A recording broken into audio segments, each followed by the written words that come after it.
প্রায় 4 মাস পর বাংলাদেশ আবারও সাদা পোশাকে খেলতে নামবে কাল সিলেটের মাটিতে, এবং প্রতিপক্ষ হচ্ছে আয়ারল্যান্ড, যাদের আসলে খুব বেশি টেস্ট খেলার অভিজ্ঞতা নেই। তেমন একটি দলের সাথে বাংলাদেশ টেস্ট খেলতে নামছে লম্বা একটা সময় পর, এবং বাংলাদেশের টেস্ট দলটা নিয়ে অনেক নাটক কিন্তু হয়েছিল, এবং অবশেষে মাঠের খেলায় ফিরতে যাচ্ছে নাজমুল হোসেন শান্তর দল।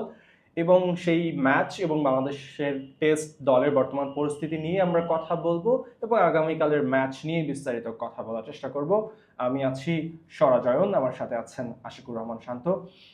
আশিক ভাই, কালকে হচ্ছে বাংলাদেশের টেস্ট ম্যাচ, অনেকদিন পরে বাংলাদেশ এই লাল বলের ম্যাচ খেলতে নামবে। এর মধ্যে দিয়ে কিন্তু অনেক ঘটনা ঘটে গেছে বাংলাদেশের লাল বলের ক্রিকেট নিয়ে। সর্বশেষ সিরিজটি আমরা কিন্তু খেলেছিলাম শ্রীলঙ্কায়, যেখানে বাংলাদেশ একটি ম্যাচ দুর্দান্ত খেলে ড্র করেছিল। পরের ম্যাচটি আবার খুব শোচনীয়ভাবেই বাংলাদেশ হেরেছিল। এরপরে বাংলাদেশের ক্রিকেটের টেস্ট ফরম্যাটের পালাবদল অনেকটা হয়েছে, সেটা বলাই যায়। নাজমুল, প্রথমে আমি যেটা নিয়ে শুরু করতে চাই সেটা হচ্ছে নাজমুল হোসেন শান্তের ক্যাপ্টেন্সি, যেটা চলে গিয়েছিল। হয়তোবা শান্ত অভিমান করেই ছেড়েছিলেন, এবং তিনি কিন্তু আবারও ক্যাপ্টেন্সিতে ব্যাক করেছেন। এই যে নাজমুল হোসেন শান্তর চলে যাওয়া আবার ব্যাক করা, এটা কেন হয়েছিল আসলে, কি মনে হয়? সেটা তো মোটামুটি বাংলাদেশ ক্রিকেটে সবাই মোটামুটি জানেন, এবং নাজমুল হোসেন শান্ত যেহেতু আবার ফেরত আসেন, যেমন তিনি আজকের সংবাদ সম্মেলনে বলেছেন যে তার নিজের ব্যক্তিগত যে অভিমান বা ব্যক্তিগত যে অনুভূতি, সেটার থেকে তিনি দলকে উপরে রেখেছেন। দলের গুরুত্বটা বেশি, এটা সবসময় ক্রিকেট না, যে কোনো খেলার ক্ষেত্রেই খেলোয়াড়ের চেয়ে দল বড়। তো তিনি দলের কথা মাথায় রেখে বিসিবির অনুরোধে আবারও নেতৃত্বে ব্যাক করেছেন, সেটা বাংলাদেশের জন্য সবচেয়ে পজিটিভ বিষয়। কারণ বাংলাদেশে আপাতত শান্তর চেয়ে ভালো বেটার অপশনও নেই টেস্ট ক্রিকেটে। সেটা যে কোনো কেউ মানে হতে পারতেন, টেস্ট অধিনায়ক তো হতেই পারতেন, কিন্তু শান্ত এর আগের টেস্ট চ্যাম্পিয়নশিপ সাইকেলে যেভাবে বাংলাদেশকে নেতৃত্ব দিয়েছেন, বাংলাদেশ কিন্তু এর আগের সাইকেলটাতে বাংলাদেশ সবচেয়ে উপরে থেকে শেষ করেছে, এর আগের দুটো টেস্ট চ্যাম্পিয়নশিপ সাইকেলের থেকেও। তো শান্তর অধীনে বাংলাদেশ আপস অ্যান্ড ডাউনস, টেস্টে তো বাংলাদেশ কখনোই খুব কনসিস্টেন্টলি ভালো করে নাই, তো আপস অ্যান্ড ডাউনস আছে। কিন্তু লাস্ট সিরিজে শান্তর টেস্ট ব্যাটার হিসেবে কিন্তু খুব ভালো পারফরমেন্স ছিল। বাংলাদেশের প্রথম অধিনায়ক হিসেবে এক টেস্টে জোড়া সেঞ্চুরি করেছিলেন নাজমুল হোসেন শান্ত। তো আশা করা যাক শান্ত এবারও সেই ব্যাটার শান্ত যেটা, সেটা ফর্ম ধরে রাখবেন। বাংলাদেশ যে আয়ারল্যান্ডের সাথে খুব ভালো খেলবে সেটাই হয়তো প্রত্যাশিত, কারণ আয়ারল্যান্ড তো টেস্ট ক্রিকেটে খুবই সবচেয়ে নবীনতম দল। তো টেস্টে বাংলাদেশ জিতবে সেটাই খুবই প্রত্যাশিত। দেখা যাক বাংলাদেশ কালকে কেমন আসলে কত দূর যায়। এবং যে ব্যাপারটা নিয়ে আলোচনা করছিলাম, বাংলাদেশের টেস্ট ফরম্যাটেও স্কোয়াডেও কিছু বদল এসেছে। আগের সিরিজের এনামুল হক বিজয় তিনি বাদ পড়েছেন, যেটা নিয়ে আমরা আলোচনা করছিলাম, যে ঘরোয়া ক্রিকেটে ভুরি ভুরি রান করে এনামুল আবার দলে ফিরেছিলেন, এবং একটা খুবই বাজে সিরিজ দিয়ে তিনি আবার দল থেকে বের হয়ে গেলেন। এই যে ঘরোয়া ক্রিকেটের দুর্দান্তভাবে রান করা এবং আন্তর্জাতিক ক্রিকেটে বাংলাদেশের হয়ে লাল বলে পারফর্ম করতে না পারা, এই সমস্যা কিন্তু অনেক আগেরই বাংলাদেশের। এখন কি মনে হয় যে এখন যারা বাংলাদেশের আগের সিরিজে আপনি যদি কথা বলেন, যে মাহমুদুল হাসান জয়কে বাদ দেওয়া হয়েছিল, তিনি কিন্তু ঘরোয়াতে রান করেছেন এবং আবার ইন্টারন্যাশনাল ক্রিকেটে ব্যাক করছেন, মাহমুদুল হাসান জয় কি পারবেন আসলে প্রত্যাশা পূরণ করতে, নাকি তিনিও এনামুলের পথ ধরবেন? মাহমুদুল হাসান জয় রিসেন্টলি ঘরোয়া ক্রিকেটে প্রথম শ্রেণীর ক্রিকেটে খুবই ভালো পারফরমেন্স, তার খুব ভালো ফর্মে আছেন, সেই হিসাবে হয়তো ফিরেছেন। কিন্তু আমরা যদি গত 1-1.5 বছরে বাংলাদেশের টেস্টের সিনারিওটা দেখি, মাহমুদুল হাসান জয়, সাদমান ইসলাম আর হচ্ছে জাকির হাসান, তিনজনের মধ্যে কিন্তু অনেকটা মিউজিক্যাল চেয়ারের মতো খেলা হচ্ছিল। তাদের তিনজনকে ঘুরিয়ে ফিরে কে কাজটা বেশি খারাপ করেন সেটার যেন প্রতিযোগিতা শুরু হয়েছিল। যে কম খারাপ করেছে সেই দুজনকে বাংলাদেশ খেলাচ্ছে। এমন গত সিরিজটাতে একটু বের হয়ে আসার চেষ্টা ছিল, আনামুল হক বিজয়কে নেওয়া হয়েছিল, কিন্তু তিনি ফেল করেছেন, কিন্তু এমনভাবে ফেল করেছেন যে তাকে আরেকটা সিরিজ কন্টিনিউ করানো হবে সেই অবস্থাটাও হয়তো তিনি রাখেননি। তো জয়কে ফেরানো হয়েছে খুব স্বাভাবিকভাবে। হয়তো জয় আর সাদমানি কালকে ওপেন করবেন বাংলাদেশের হয়ে। জয় যেরকম ফর্মে আছেন, কিন্তু জয়ের যে সমস্যাটা সেটা হচ্ছে জয়ের খুব সম্ভবত জয় এখন পর্যন্ত 34টা টেস্ট ইনিংস খেলেছেন।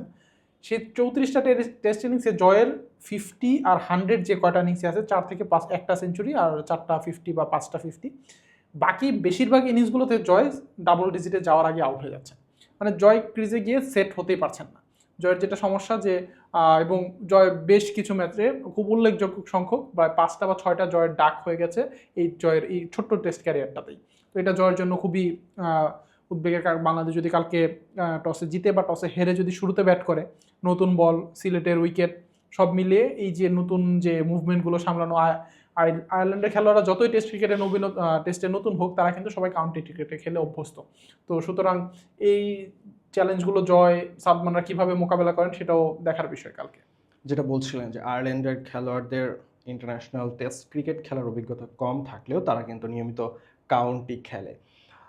নাজমুল হোসেন শান্ত বলছিলেন আসলে সিলেটের উইকেট নিয়ে, যে সিলেটে তারা আসলে একটা স্পোর্টিং উইকেটই তাদের চাওয়া, এবং সিলেটের উইকেটটা কিন্তু ওই রকমই, সিলেটে কিন্তু রান হওয়ারই কথা।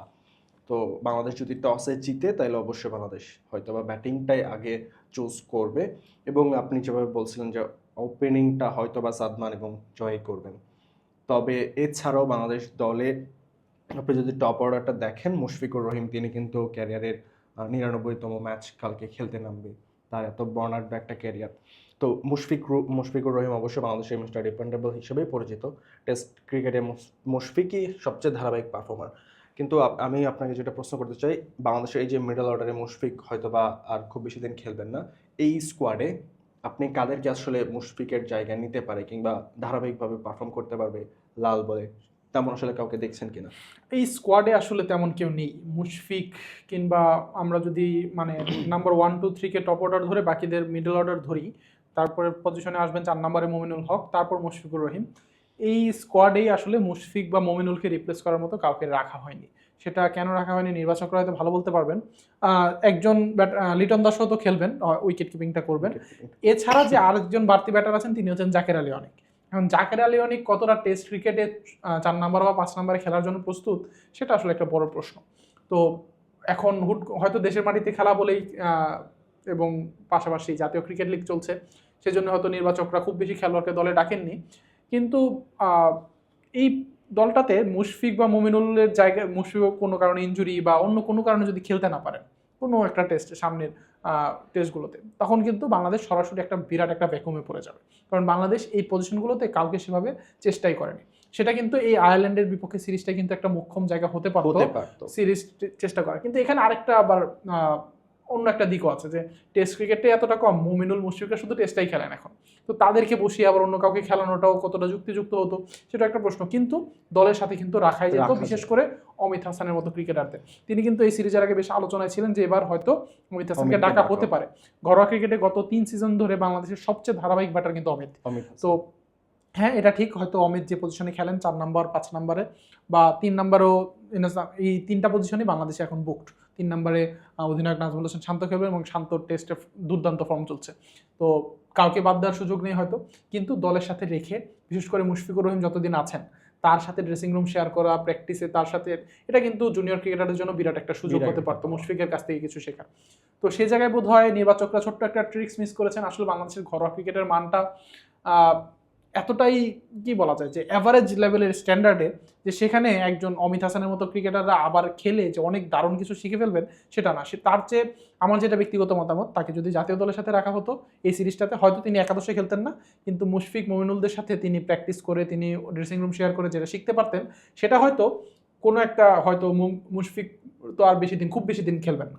মুশফিক হয়তো আর সর্বোচ্চ 2 বছর, 3 বছর, এরপরে তো ওই পজিশনে আপনার কাউকে সেট করতে হবে। সেক্ষেত্রে এখন থেকেই কোনো একটা খেলোয়াড়কে ড্রেসিং রুমে রেখে, দলের সাথে অনুশীলন রেখে, তাকে দলের সাথে খাপ খাইয়ে নেওয়ার একটা বিষয়। আমি আপনাকে দুটো অপশন দিচ্ছি এই মমিনুল এবং মুশফিককে রিপ্লেস করার। আমার কাছে মনে হয় যে এই মুহূর্তে বাংলাদেশের পাইপলাইনে সবচেয়ে যোগ্য উত্তরসূরি হতে পারেন আরিফুল ইসলাম এবং অমিত। এই দুজনকে আসলে, ওই দুজনই আসলে আলোচনায় ছিল, দুজনেই দুর্দান্ত টেম্পারমেন্ট নিয়ে ব্যাট করেন, লাল বলে তাদের ধৈর্য তারা প্রমাণ করেছেন। তবে তাদেরকে কেন নেওয়া হয়নি দলে, বা কেন দলে তাদেরকে নেওয়াটা খুব ইজি ছিল না এই জায়গায়, তবে দলের সাথে রাখা যেত, যেহেতু ঘরোয়া সিরিজ এবং প্রতিপক্ষ যেহেতু আয়ারল্যান্ড, সেক্ষেত্রে রাখা অবশ্যই যেত। তবে যেভাবে বাংলাদেশ চিন্তা করেছে একাদশটা, সেভাবে হয়তো বা হবে। ওপেনিং করবেন সাদমান এবং জয়, তারপর হচ্ছে শান্ত, মমিনুল এবং মুশফিক, তারপর লিটন এবং জাকের। আমি আসলে জাকেরকে নিয়ে প্রশ্ন করতে চাই। জাকের কিন্তু ক্যারিয়ারের শুরুতেই টেস্টেও মোটামুটি রান পাচ্ছিলেন, তার টেস্ট পারফরমেন্স কিন্তু খুব বেশি খারাপ না। আমাদের সেটা বলার উপায় নেই। তবে জাকের যেভাবে কয়েকটা সিরিজ কাটালেন সাদা বলের ক্রিকেটে, রঙিন ফরম্যাটের ক্রিকেটে, জাকের কিন্তু এখন তার যে মনস্তাত্ত্বিক ব্যাপার এবং তার মেন্টাল সিচুয়েশন থেকে তিনি আসলে অনেকটা তলানির দিকে আছেন বলে মনে হচ্ছে বা হওয়ার কথা। যেভাবে আসলে তিনি ট্রলের শিকার হচ্ছেন, আর রান পাচ্ছেন না, শর্ট খেলতেই হয়তো বা ভুলে গেছেন। এখন আসলে সাদা বলের ক্রিকেটটা ছেড়ে তিনি আসলে লাল বলের ক্রিকেটটা খেলবেন, সেখানে জাকেরের পারফরমেন্স নিয়ে আপনি কি বলবেন, কেমন হতে পারে? আসলে এক ফরম্যাটের ফর্মকে অন্য ফরম্যাটে টেনে আনা উচিত না, কিন্তু বাংলাদেশের আমরা তো বেশ আমরা যতদিন ধরে ক্রিকেট ফলো করছি আমরা যেটা দেখছি বাংলাদেশের ক্রিকেটাররা সেটাই করেন। বাংলাদেশের একটা ব্যাটসম্যান যখন ওয়ানডেতে তার বাজে ফর্ম যায়, সেই ফর্মটা তিনি টেস্টেও নিয়ে যান, ওয়ান টি-20তেও নিয়ে যান। কিন্তু খুবই কম হয় যে একটা ব্যাটসম্যান ওয়ানডেতে খুব ভালো ফর্মে আছেন, সেই ফর্মটা টেস্টে বা টি-20তে নিয়ে আসতেন। আচ্ছা, সেটা অন্য আলোচনা। জাকের আলীর ক্ষেত্রে যেটা হয়েছে এখন, মানে তিনি বোধহয় তার সবচেয়ে বাজে যে অবস্থায় যাওয়া সম্ভব মানসিকভাবে, তিনি সেই অবস্থান আচ্ছা। করছেন। বাইরে থেকে দেখে হয়তো আমাদের অন্তত সেটাই মনে হচ্ছে। তো জাকিরকে এখন জাকির কিন্তু সবশেষ যে বাংলাদেশ যে সিরিজটা খেলেছে সেখানেও কিন্তু একাদশে নিয়মিত ছিলেন না, কারণ বাংলাদেশের টেস্ট সেট আপটাই এমন।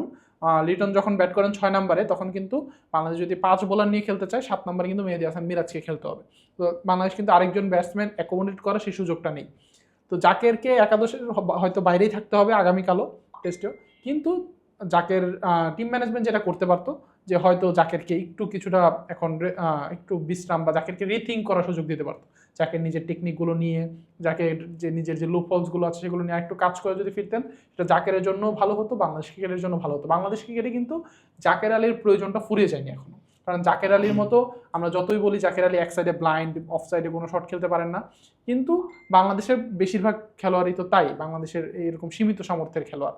তাদের মধ্যেও জাকের যেহেতু একবার ভালো করেছেন আন্তর্জাতিক ক্রিকেটে, তো সামনে আরও ভালো করতেই পারেন তিনি। কিন্তু সেক্ষেত্রে নির্বাচকদেরও বুঝতে হবে, তাকে সেই সময়টা দিতে হবে, তিনি যেন আবার নিজেকে পুনর্গঠন করে নিজের যে জায়গাগুলো দুর্বলতা আছে সেগুলো নিয়ে একটু কাজ করে তারপর আবার ফেরত আসতে হবে।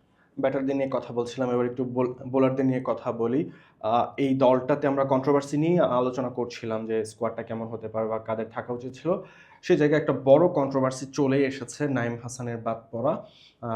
আমরা সেটা নিয়ে নিউজ করেছিলাম যে নাইম হাসানকে কেন বাদ দেওয়া হয়েছিল, এবং সেটা থেকে দল থেকে যেটা আমরা জানতে পেরেছিলাম যে কম্বিনেশনের জন্য হয়তো বা নাইম হাসানকে বাদ দেওয়া হচ্ছে। সিলেটের যে কন্ডিশন সেখানে এবং আয়ারল্যান্ডের ব্যাটিং যদি আপনি দেখেন, সেখানে হয়তো বা বাম হাতি স্পিনারদের ভালো করার সম্ভাবনা বেশি, সেজন্য তাইজুলের পাশাপাশি হাসান মুরাদকে ব্যাকআপ হিসেবে রাখা হচ্ছে। এই ব্যাপারটা আসলে কতটুকু পজিটিভলি দেখছেন, নাইম হাসানের বাদ পড়া, সেই যুক্তি এবং হাসান মুরাদের ইনক্লুশন? আচ্ছা, নাইম হাসান তো বাংলাদেশ সবশেষ যে সিরিজ খেলেছে শ্রীলঙ্কা, সেখানে সেখানেও বাংলাদেশ পাঁচবার। সেরা বোলার ছিলেন, 9 উইকেট নিয়েছিলেন, হ্যাঁ। বাংলাদেশের সবচেয়ে বেশি উইকেট।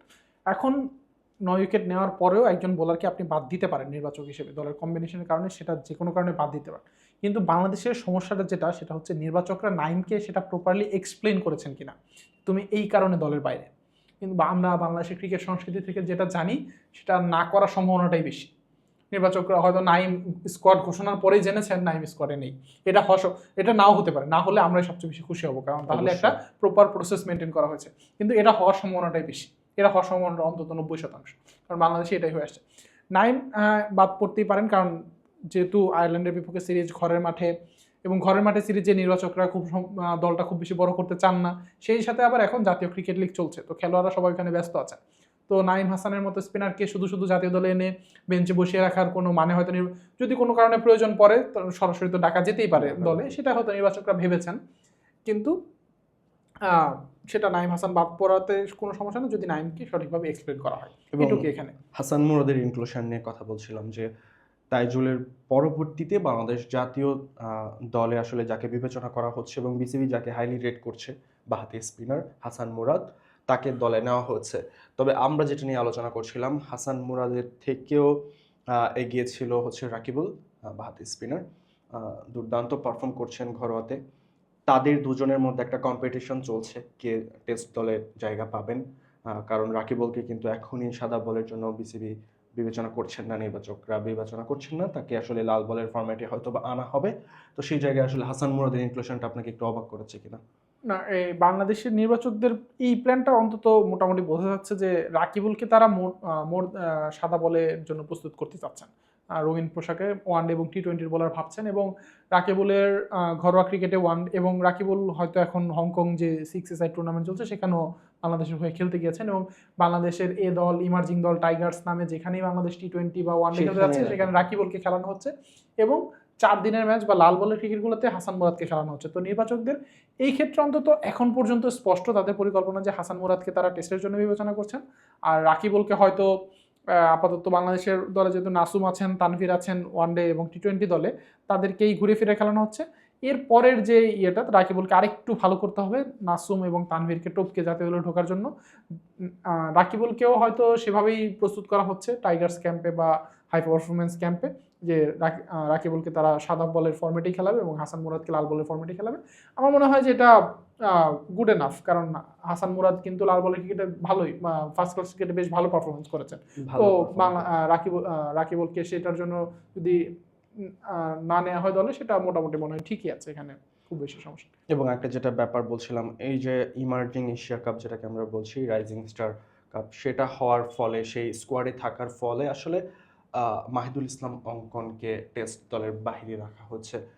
অঙ্কনকে নিয়ে একটু জানতে চাই, অঙ্কনের যে ব্যাটিং স্টাইল কিংবা তিনি যেমন ব্যাটিং করেন সেটা আসলে আদর্শ কিনা লাল বলের জন্য, যদিও এখন তিনি স্কোয়াডে নেই এই দলের খেলার এটা তো জন্য। বাংলাদেশের যেমন অঙ্কন গত বছর দক্ষিণ আফ্রিকার বিপক্ষে একটা টেস্টের দলে ডাক পেলেন, একটা টেস্ট খেলেন, এরপরে কিন্তু অঙ্কন কোথাও নেই, মানে টেস্ট দলে না, কয়েকদিন আগে ওয়ানডে দলে ডাক পেয়েছেন, কিন্তু একটা খেলোয়াড়কে একটা টেস্ট খেলে তাকে বাদ দিয়ে দেওয়া, এটা আসলে কোনো সেন্স মেক করে কিনা সেটা একটা প্রশ্ন। কিন্তু অঙ্কনের যে ব্যাটিংয়ের ধরন, অঙ্কন অবশ্যই 3 ফরম্যাটেই হয়তো বাংলাদেশকে ভবিষ্যতে কোনো না কোনো সময় প্রতিনিধিত্ব করবেন, কিন্তু আপাতত নির্বাচকদের যে পরিকল্পনা বা তারা অঙ্কনকে যেখানে যেখানে খেলাচ্ছেন সব মিলে যদি আমরা দেখি, তাহলে হয়তো অঙ্কনকে তারা আপাতত সাদা বলের জন্য বিবেচনা করছেন মিডল অর্ডারে। এবং বাংলাদেশের এখনকার টেস্ট দলে যেই ব্যাকআপ অপশনগুলো দরকার, সেখানে আপনি যেটা বলছিলেন আরিফুল এবং অমিত হাসান, এই দুজনেই বোধহয় সবচেয়ে এগিয়ে আছেন, যদি এই টেস্ট স্কোয়াডের বাইরের থেকে কেউ এই দলে ঢুকতে পারেন সেই দৌড়ে। তবে আসলে ঘরোয়া ক্রিকেটের পারফরমেন্স খুব বেশি বাংলাদেশের নির্বাচকরা আসলে নিতে চান না, এবং সেটার জন্য আসলে খেলোয়াড়দের আন্তর্জাতিক অঙ্গনে আনাটাই জরুরি আমার কাছে মনে হয়। যে ব্যাপারটা নিয়ে আমরা কথা বলছিলাম, গতকাল মানে সামনেই হচ্ছে কাল আয়ারল্যান্ড সিরিজে বাংলাদেশ মাঠে নামবে। কাল প্রথম টেস্টে সিলেটের মুখোমুখি হবে নাজমুল হোসেন শান্ত এবং অ্যান্ড্রে বালবার্নির দল। সেই ম্যাচের দিকে আমরা তাকিয়ে থাকবো। অনেকদিন পর আসলে বাংলাদেশ টেস্ট ম্যাচ খেলতে নেমেছে, দেখা যাক এখন বাংলাদেশ মাঠে কি পারফরমেন্স করে। গত সিরিজে কিন্তু বাংলাদেশের পারফরমেন্স খুব একটা ভালো ছিল না, তবে এখন যেহেতু প্রতিপক্ষ আয়ারল্যান্ড, সেক্ষেত্রে আমরা ধারণা করতেই পারি বাংলাদেশ হয়তো বা মাঠে ক্রিকেটে দুর্দান্ত পারফর্ম করবে এবং শুরুটা ভালো করে আসলে বাংলাদেশ সিরিজটি শুরু করবে। এবং এই সিরিজে বাংলাদেশের পারফরমেন্স কেমন হতে পারে কিংবা আপনাদের কোনো প্রেডিকশন থাকলে অবশ্যই আমাদের কমেন্ট বক্সে জানাতে পারেন। এবং কালকে ম্যাচ এবং ম্যাচের গল্প, ম্যাচের স্টোরি, ম্যাচ থেকে রিপোর্ট সব কিছু জানার জন্য ডি স্পোর্টসের পাশেই থাকুন।